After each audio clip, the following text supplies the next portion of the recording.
At Thanksgiving dinner, my sister stood up and announced, "We voted, and you're not family anymore." Everyone cheered. I laughed softly and said, "Then I guess you won't need this." I placed a folder on the table. The moment she opened it, she started screaming. Hey everyone. Before we dive in, I have a quick favor to ask. If you enjoy content like this, please hit the subscribe button. It's free, supports the channel, and ensures you never miss out on amazing videos. Alright, let's get started. Before we carve the turkey, Natalie said, rising from her chair with that smug, rehearsed smile of hers, there's something we need to say. Everyone went quiet. Forks paused midair. My gut clenched. I knew that tone.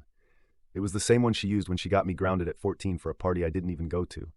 We had a family vote, she continued, looking around at everyone like a pageant queen about to be crowned. And we've decided you're not family anymore. Silence, then a cheering. My cousin Laura clapped like she was at a concert. Uncle Mitch raised his wine glass and toasted. Even my mother, my own mother, laughed and said, "Well, someone had to say it." I sat there frozen, staring at my plate. The stuffing had gone cold, but my blood boiled. My dad didn't even look at me, just sipped his beer and muttered, "It's probably for the best." "Wow," I said, pushing my chair back slowly. "You guys actually rehearsed this." Natalie grinned wider. "You've been toxic for years. We're just finally done pretending." "You're not family," my mother added, reaching for the cranberry sauce like we were discussing the weather. "It's unanimous." I looked around. No one spoke up, not one person. "Good," I said quietly. Then I reached into my bag. "I figured this might happen," I added, pulling out a thick folder and placing it gently in the center of the table. The sound it made, thunk, cut through the laughter. Natalie blinked. "What is that?" I smiled, leaned back in my chair and folded my arms. "Why don't you find out?"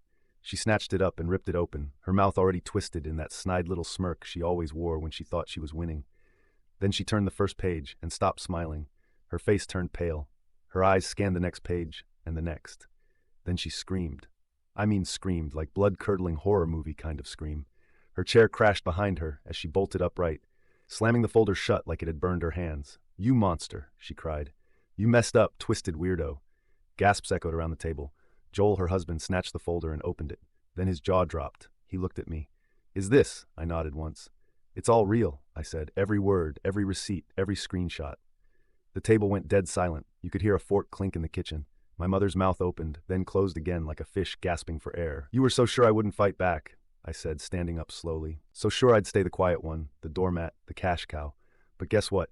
I leaned over, looked Natalie dead in the eye. "Your little show? It's over. You want to know what was in the folder? I'll get there. But first, let me tell you how we got here. Because Natalie didn't wake up one day and decide I wasn't family. That decision was built over years, brick by brick, comment by comment, betrayal by betrayal. I was never their favorite, not even close. Natalie was the star. The golden girl.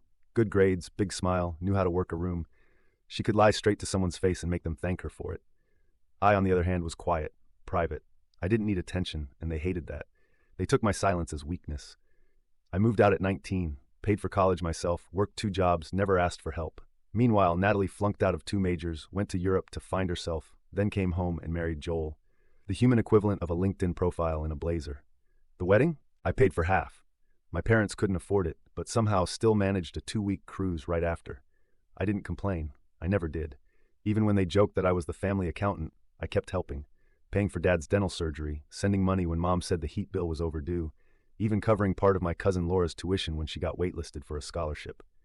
They always said thank you, sure, but with that tone, the one that said, "Well, of course you'd help. You don't have a family of your own," and maybe that's what did it. See, I'm single, no kids, no spouse, no drama, just me, my work, and my dog. And in their eyes, that meant I had nothing better to do than fund their messes. Natalie especially treated me like her personal fail-safe. When Joel lost his job, she called me first, just a small loan. When her car broke down, "You make 6 figures, what's 2 grand? When her kid needed therapy and insurance wouldn't cover it, yeah. Guess who she called? I always helped, always, because I told myself it was family, but helping turned into obligation, and then into expectation, and then into demand. It started small, backhanded jokes at dinner. "Oh, you brought wine? Must be nice to afford good wine." "Of course you're early. You have no kids to worry about." "I wish I could work late every night and avoid my husband too." Then it got uglier. "You're so cold. Maybe that's why you're still alone. You don't understand real stress. You don't have a real life. You're just bitter that no one needs you. Except they did need me, constantly, financially, quietly, behind closed doors." And then came the text. "Natalie, hey, can you co-sign for a small business loan? Joel and I want to start a wellness cafe." No. Wow. Really? Then came the silence. That was 3 months ago. Since then, I got the cold shoulder. Mom stopped calling, Dad sent one-word replies. No one invited me to the last family dinner. Natalie blocked me on social media after posting a story about cutting out toxic people. But I didn't sit and sulk.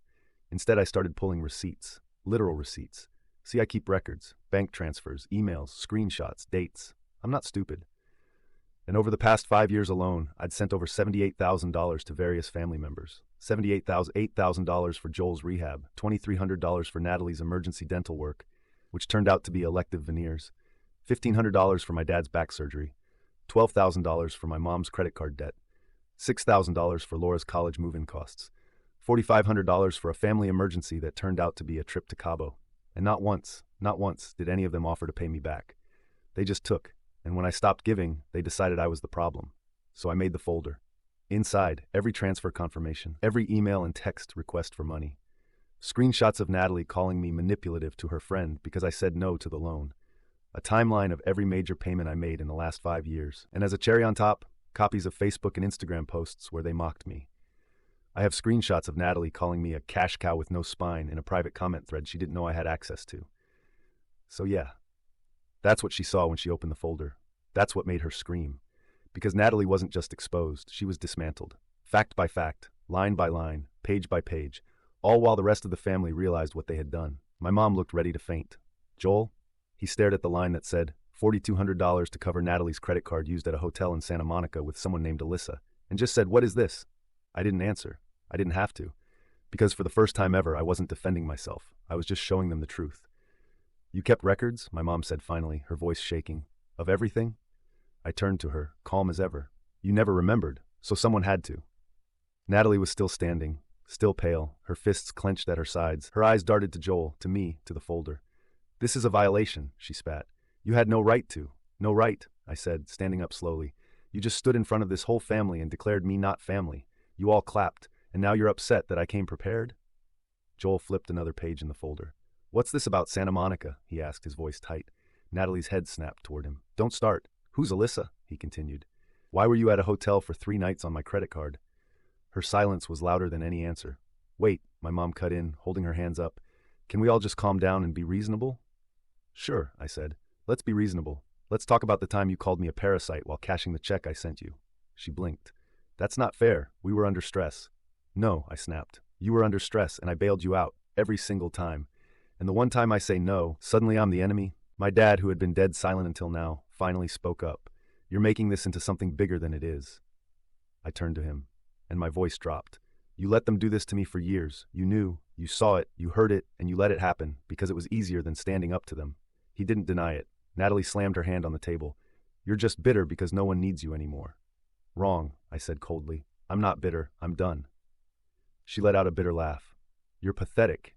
Do you know how dramatic this all looks? Bringing a folder? Printing screenshots? You think this makes you the victim? You're just proving you're a control freak." "And you're just proving," I said, "that you only cared about me when I was paying your bills." "You don't get to play the martyr," she shouted. "You chose to help. You didn't have to." "And yet somehow," I said, stepping forward, "you expected it. Every single time, until it wasn't help anymore, it was duty. And when I stopped, you voted me out." My voice cracked, not from sadness, from rage. "You didn't want a brother. You wanted a wallet with legs." Joel stood up now, holding the folder. "Is this true?" he asked, looking at Natalie. "All of this?" Natalie looked at him, and for the first time she didn't have a comeback. No fake tears, no deflection, just silence. "You lied to me," he said, "about the hotel, about the money, about him. You made it sound like he was crazy." "I had to," she exploded. "He was turning everyone against me." "I wasn't," I said. "You did that all by yourself." The room went quiet again. Then my mom leaned forward and tried one more time. Her voice softened. "Listen, honey, we may have overreacted, but this is still family, and families fight. Let's just put this behind us." I cut her off. "You're not hearing me." She blinked. "What? I'm not asking for peace. I'm not asking for forgiveness. I'm telling you, I'm done." Natalie sneered. "Oh, stop pretending like this is some big moment. You've said that before." I looked her dead in the eyes. "Not like this." I reached into my coat pocket and pulled out another envelope. "What now?" my dad asked, clearly exhausted. I tossed it onto the table. Joel caught it before it slid off. He opened it, read the first line. His eyes widened. "What is this?" he whispered. I answered for him. "Power of attorney forms for Mom. Revoked. Medical proxy. Revoked. Emergency contact. Removed. I've already signed the papers. I am legally and emotionally no longer responsible for any of you." My mother gasped. "You're cutting ties completely?" "Completely," I said. "Starting now." You're being selfish, she said, tears now forming. We made mistakes, but we're still your family. I turned to her and my voice dropped again, calm, final. No, you're not. I grabbed my coat, looked at them one last time, and walked out the door, leaving them in the middle of Thanksgiving dinner, stunned and speechless, surrounded by cold food and ugly truths. I walked out and I didn't look back. Not because it didn't hurt.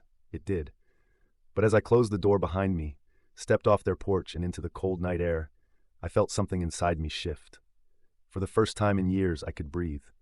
I didn't drive straight home. I pulled off the road near the lake I used to visit as a kid, the place Dad used to take me fishing.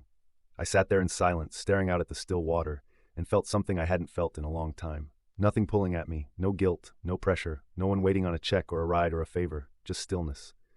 The next morning, silence. The day after that, still nothing. But on the third day, the messages started. First my mom, a missed call, then another, then a voicemail. You really mean it? We were angry, but we're still your family. I didn't respond. Then came the texts from Natalie. You don't even realize what you've done. Joel's filing for divorce. Are you happy? Something is really wrong with you.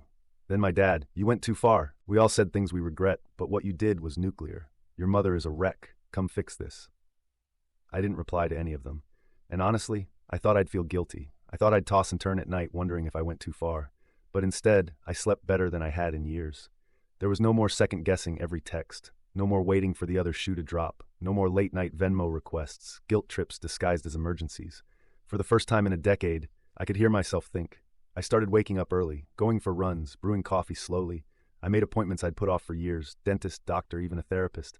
Not because I was broken, but because I was finally allowed to take care of myself. I rewrote my emergency contacts, removed my parents, changed my passwords, froze every joint account they had access to, blocked Natalie on every platform.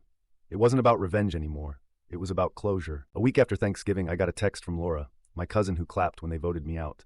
I didn't know you paid for my tuition. I'm sorry, I followed the crowd. You were always the one who actually helped. I didn't answer, but I read it twice. Then another surprise. A message from Joel. I filed the papers. Everything in that folder checked out. She cheated, lied, manipulated. Not just you, me too. He added, you did the right thing. I should have left sooner. I wasn't expecting that, but it landed. A few days later, I did something I hadn't done in years. I applied for a job in another city. Not because I was running, but because I was finally free. No more you should stay close to home. No more who will take care of them if you leave. I started reconnecting with friends I hadn't seen in years, people I'd pulled away from because I was always too busy with family stuff. And the wildest part, some of them had seen my post on Reddit. They reached out just to say, we're proud of you. That was brave. No one asked for money. No one guilted me. No one tried to spin it. Just support. Simple, honest, clean. Someone asked me, don't you regret it? I thought for a second, then said, I only regret not doing it sooner. I thought that was the end, and in a way it was. But with people like them, nothing ever ends cleanly, especially when they start to feel the consequences of your absence. The first few weeks after Thanksgiving were quiet, beautifully, eerily quiet. No calls, no guilt, just peace, until Christmas. On December 22nd, I got a text from my mother. Just a picture. It was their living room, decked out with stockings, a half-decorated tree. In front and center, a massive empty space where they usually stack the presents. It doesn't feel the same without you, the caption said. Ellie keeps asking why Uncle isn't coming this year. I stared at it for a long time. No apology, no ownership, just the same manipulative undertone. Look what you've done. Look who you're hurting. I didn't reply. December 23rd. Natalie tried calling. I let it ring out. Then she sent a message. I know I messed up, but you don't have to punish everyone. Just come by for Ellie. She misses you. 2 minutes later. Also, Mom and Dad are behind on their mortgage. I know you don't care anymore, but the bank called today. I thought you'd want to know. There it was. The ask. Always hidden in a blanket of guilt. Always covered in fake softness. But it always ended the same way, with a request. I blocked the number. December 24th. Another text, this time from Dad. You made your point. We get it, but enough is enough. We need help. We're still your blood. That night, I sat alone by the fireplace with a glass of wine. I looked around my small apartment. No tree, no noise. Just me and the silence they always said would destroy me. And for the first time in my life, I was thankful for that silence. But it didn't end there. January, I got a call from a number I didn't recognize. I picked up out of habit. Is this Daniel? A man's voice asked. Yes. Who's calling? My name is Mark, he said. I'm calling on behalf of your father. He mentioned you're the primary executive of the family trust. I froze. I revoked that role 2 months ago, I said. It was finalized by the family attorney. My name is off everything. The man paused. I see. Your father said he couldn't reach you directly and asked me to explore options. They're in a bit of a bind. Of course they were. Natalie and my parents had run out of options. The ATM was closed, the safety net was gone. Now they were trying to get creative. I hung up without another word. But the final straw came in February. I got an envelope in the mail, handwritten, no return address, but I recognized my mother's handwriting instantly. Inside was a letter, 3 pages. The first page was all about regret. We said things in anger. You've always been the strong one. We never realized how much we leaned on you. The second page turned to guilt. Your father's health isn't good. Natalie's completely alone now. We're worried about Ellie. She's struggling. And the third page, that was the hook. We're selling the house, but we're underwater on the mortgage. We just need a little help to get through this. Then we'll never ask again. Please, Daniel, do it for your father. Do it for the family. I sat with the letter for a while, let myself feel every ounce of what they wanted me to feel. The weight of responsibility, the sting of obligation, the aching need to fix what was broken. Then I folded the letter, got up, walked to the kitchen, and tossed it in the trash. The truth is, they weren't asking for help. They were asking for access. Again, they didn't want me back in the family. They wanted the version of me who didn't say no, the one who paid, silently, sacrificed, silently, suffered, silently. But that version of me, he's gone. I'm not their scapegoat anymore. I'm not their golden goose. I'm not the duct tape holding a broken house together. I am done. And the most terrifying part for them? I'm doing just fine without them. I got a new job, moved to a new city, bigger place, clean slate. I started volunteering on weekends, not because anyone needed me, but because I wanted to. I built a life where no one calls me at 11 p.m. to cover a mistake they refuse to own, where I'm not punished for being independent, where kindness isn't used as leverage. I don't regret helping them, but I do regret how long it took me to stop. You want to know what real peace feels like? It's not being surrounded by family. It's being free from people who only call you family when they need something. Update. Months later. I didn't think this post would get attention. Honestly, I just needed to say it, to put it somewhere. But I read every comment. The people who said, "You were brave. They don't deserve you. Thank you." I didn't know how much I needed to hear that until I did. And of the few who asked, "But what if they change?" Yeah, I've asked myself that too. It's been a few months now. They didn't change. After I cut them off, after the folder, after the screaming and the silence and the letters, I thought maybe, just maybe, someone would get it, that they'd reflect, that they'd say, "We're sorry." They didn't. They got quiet for a while. Then they got strategic. Then they got desperate. Then they got ugly again. But me, I got free. Since then, I moved to a new place. Got a job that doesn't keep me up at night. Started therapy. Real therapy. The kind where you stop trying to fix everyone else and finally learn how to sit with yourself. I cook for myself now. I sleep better. I go outside more. I don't flinch when the phone buzzes. And yeah, sometimes I think about Ellie, about what she's being taught, about what she'll grow up believing is normal. But I also know this. I was the example of someone who finally said, enough. A few days ago, I got another letter, handwritten, from my mom. It was 3 words, "We're still family." No context, no apology, no change, just the same old hook. And for the first time, I didn't feel anything. No anger, no sadness, just nothing. I threw it away and made dinner. So now I'm back here, because this place gave me a kind of clarity I didn't expect. Strangers saw me clearer than my own blood ever did. So here's what I want to ask. Did I do the right thing? Cutting them off, dropping the weight, saying no, and meaning it. Was I too cold? Or was I finally just done being the only one holding it all together? I don't know. But I do know this. For the first time in my life, I'm not surviving. I'm living. Thanks for reading. Still listening. Like today's story? A super thanks helps me keep bringing you the best daily content. Your support means I can keep doing what I love. Thanks for being awesome.